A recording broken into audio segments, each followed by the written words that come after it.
आज ये जो धरने प्रदर्शन का हम लोगों ने प्लान किया था,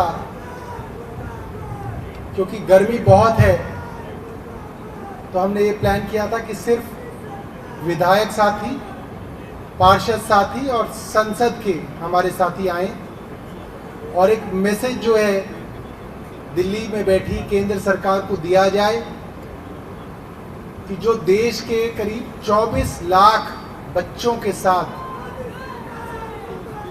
इस बार हुआ है वो एक बहुत बड़ा धोखा है।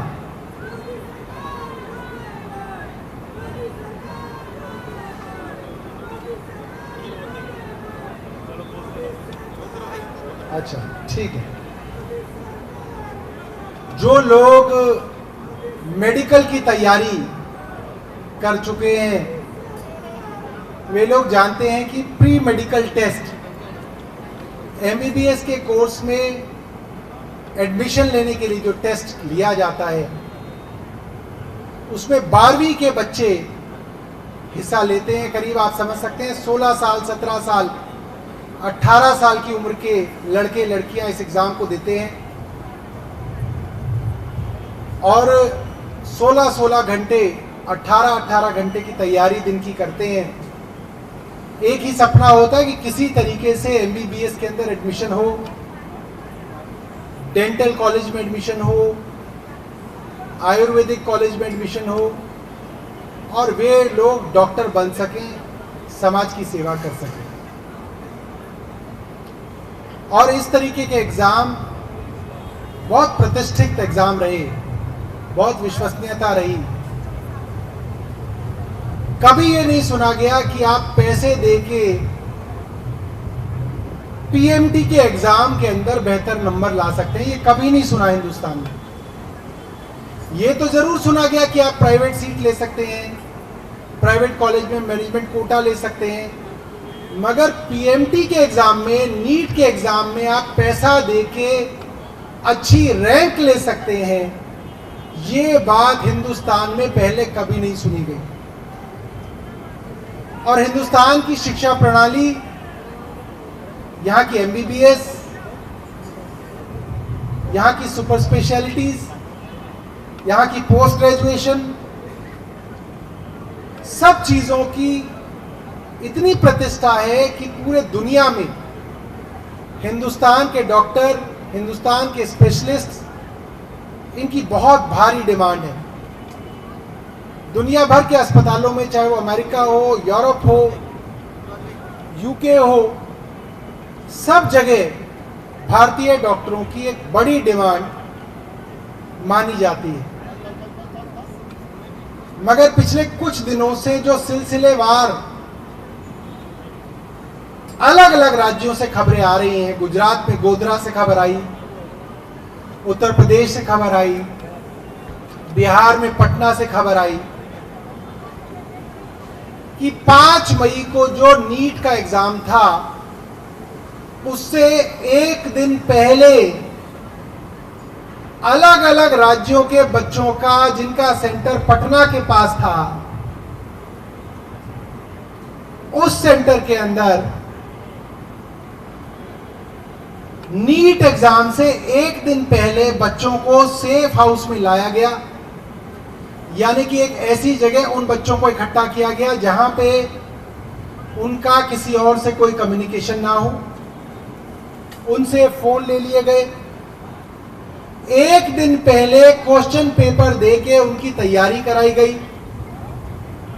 उनको अपनी गाड़ियों में बिठा के एग्जाम सेंटर तक ले जाया गया, उनको एग्जाम दिलाया गया और उसमें से बहुत सारे बच्चे नीट क्वालिफाई कर गए, नीट का एग्जाम पास कर गए। ये बात बिहार पुलिस ने कही है। 30 लाख से 50 लाख तक रुपया लिया गया नीट के क्वेश्चन पेपर को देने के लिए। गुजरात के गोधरा में जो हुआ वो उससे भी आगे निकल गया। जहां पे एग्जामिनेशन सेंटर था, उस एग्जामिनेशन सेंटर के डिप्टी सुपरिटेंडेंट इस भ्रष्टाचार में शामिल थे। उन्होंने बच्चों को कहा जिन जिन बच्चों से पैसे लिए गए उनको ये कहा गया कि अगर आपको कोई एग्जाम में कोई क्वेश्चन का आंसर ना आता हो तो उसको खाली छोड़ देना, ताकि बाद में टीचर वहां पे उस क्वेश्चन पेपर के हिसाब से आंसर शीट को भर के दे दे। ये मामला भी गुजरात से सामने आया और इसमें भी लाखों रुपए बच्चों के मां बाप से लिए गए। मेरा मानना है कि केंद्र सरकार सब कुछ जानती है और इतने बड़े भ्रष्टाचार को छिपाने की दिन रात कोशिश कर रही है। और हमारी यहां पे मांग है कि केंद्र सरकार अपनी जिम्मेवारी सुप्रीम कोर्ट पे ना डाले। जो काम सरकार को करना है वो सुप्रीम कोर्ट को क्यों करना पड़ रहा है? ये क्यों बार बार कहा जा रहा है सुप्रीम कोर्ट करेगा? जांच कराना तो सरकार का काम है। जब केंद्र सरकार ने नहीं किया तो छात्रों को सुप्रीम कोर्ट जाना पड़ा। जब केंद्र सरकार भ्रष्टाचार को छिपाने की कोशिश कर रही थी तो लोगों को सुप्रीम कोर्ट जाना पड़ा न्याय के लिए। तो हमारा ये मानना है कि केंद्र सरकार इसकी जांच कराए, स्वायत्त जांच कराए और इस जांच की मॉनिटरिंग सुप्रीम कोर्ट द्वारा की जाए, ताकि इसके अंदर दूध का दूध पानी का पानी हो। और ये मामला सिर्फ 24 लाख बच्चों का नहीं है। ये 24 लाख बच्चे तो वो हैं जिन्होंने इस बार एग्जाम दिया है। 24 लाख बच्चे वो भी हैं जो इस वक्त 12वीं में हैं, जिनको कुछ महीने बाद ये एग्जाम देना है। उनके मां बाप परेशान हैं। 11वीं के बच्चे जो 1.5 साल बाद इस एग्जाम को देंगे उनके मां बाप परेशान हैं। 10वीं के बच्चे परेशान हैं, मां बाप परेशान हैं। 2 साल बाद उनके बच्चे जिस एग्जाम की तैयारी कर रहे हैं उस एग्जाम का भरोसा नहीं है कि वो पढ़ाई करने पे उसमें नंबर आएंगे या 50 लाख रुपए देने वालों के नंबर आएंगे। ये बहुत बड़ी बात है। वो बच्चे अब क्या सोच के तैयारी करें? 18 घंटे तैयारी करने वाला बच्चा आज एडमिशन नहीं ले पा रहा। 50 लाख रुपए जिसके मां बाप दे दे उसको क्वेश्चन पेपर मिल गया, वो डॉक्टर बन जाएगा। और वो डॉक्टर बन जाएगा तो वो क्या इलाज करेगा? वो तो ये कहेगा कि मां बाप ने 50 लाख रुपए देके डॉक्टर बनाया है, पहले 1 करोड़ रुपए मां बाप को कमा के वापस दूं, बाद में डॉक्टरी देखी जाएगी। ये देश के भविष्य का सवाल है और ये बहुत बड़ा मामला है। मैं अपने विधायक साथियों को, पार्षद साथियों को बताना चाहता हूं, आप इस षड्यंत्र को समझिए। दिल्ली 2 करोड़ की जनसंख्या है। कुछ इलाकों में पानी नहीं आ रहा है। 1 हफ्ते से सुबह से शाम तक टीवी पे पानी ही पानी चल रहा है, ताकि नीट की खबर पे पानी फेर दिया जाए। आप इस षड्यंत्र को समझो। ये खबर पानी की तब तक चलती रहेगी जब तक नीट की खबर दब ना जाए। आप इस षड्यंत्र को समझो।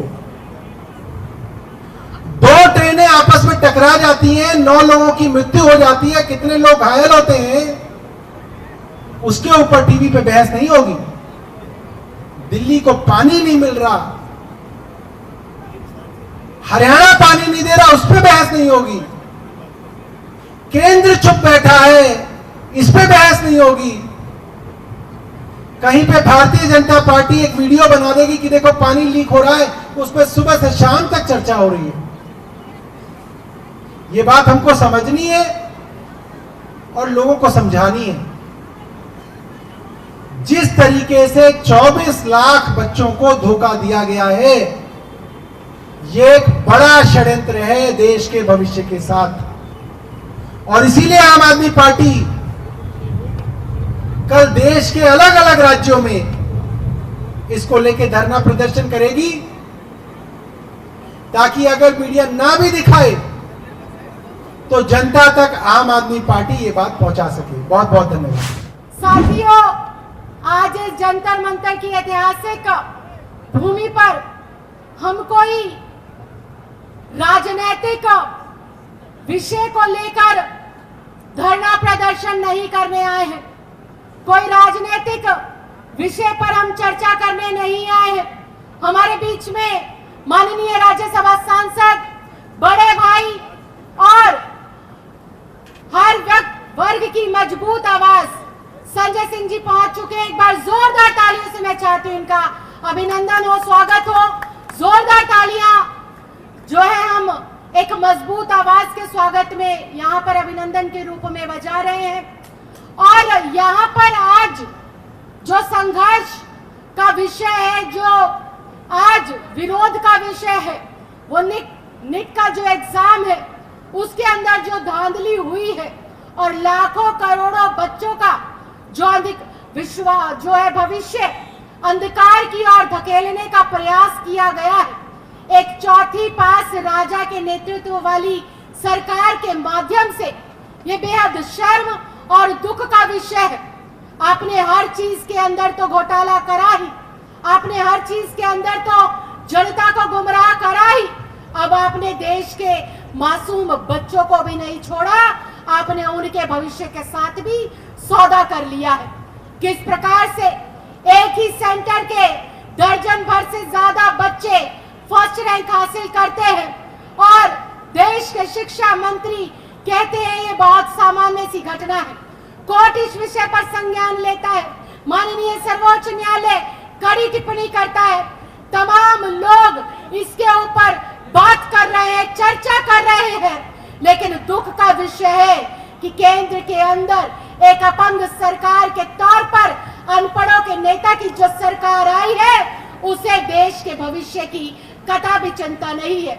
उनको हर विषय पर बोलने का समय है, लेकिन देश के लाखों करोड़ों बच्चे जिन्होंने मेहनत कर कर अपने गरीब माँ बाप के सपने पूरे करने के लिए दिन रात पढ़ाई करी और अंततः उनकी पढ़ाई भी घोटाले का शिकार हो जाती है, घोटाले की भेंट चढ़ जाती है।